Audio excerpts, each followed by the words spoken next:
Aloha Kākau. My name is Dave Bird. Many people call me Manu. Manu bird, of course, means bird, kind of like dodo or lo, yeah? I'm a faculty member here at Leeward Community College. I teach writing and linguistics. I have been here since 1986. However, I did actually start teaching in the UH system 40 years ago, this coming summer. As part of my work in the UH system, I have taught people to write in 24 different languages. Languages ranging from Chamorro and Chuukese in English to Woleaian, Ulithian, and Yapese. Because of my father's work, I was actually born and raised in America. It was a place that I did not enjoy living in particularly. Finally, when I moved to Hawaii 45 years ago, and to Yap part of the time 35 years ago, I finally felt like I was in a place that was comfortable because of the people and cultures involved.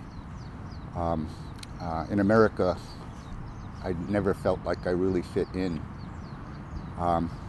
My extended family is geographically challenged.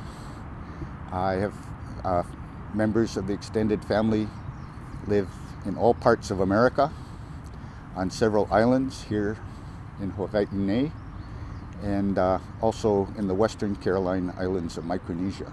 That's 10 time zones.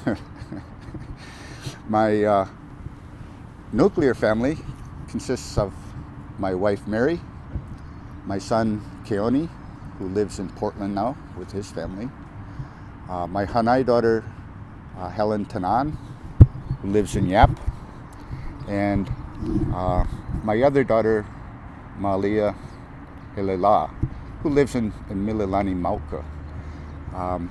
Pūpū viewers might recognize Malia.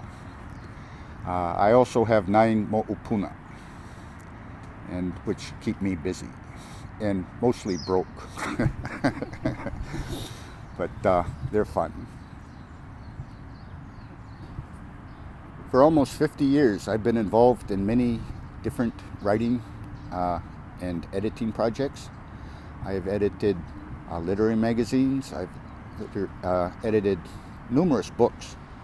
I've also written a lot: poem, mele, memoirs, magazine articles, and other books also.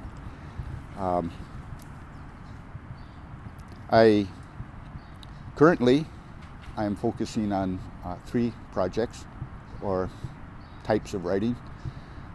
One is finishing the 2nd volume of a history of Yap. I've completed the 1st volume, and it was published some years ago. I also enjoy writing mele with my daughter Malia, and I've also been focusing on memoirs. It's becoming, that is, personal stories. It is becoming increasingly evident to me that both young and old should start recording their stories. Our personal stories are very important, both for our families and from a historical point of view. If we don't tell our stories, they'll be lost.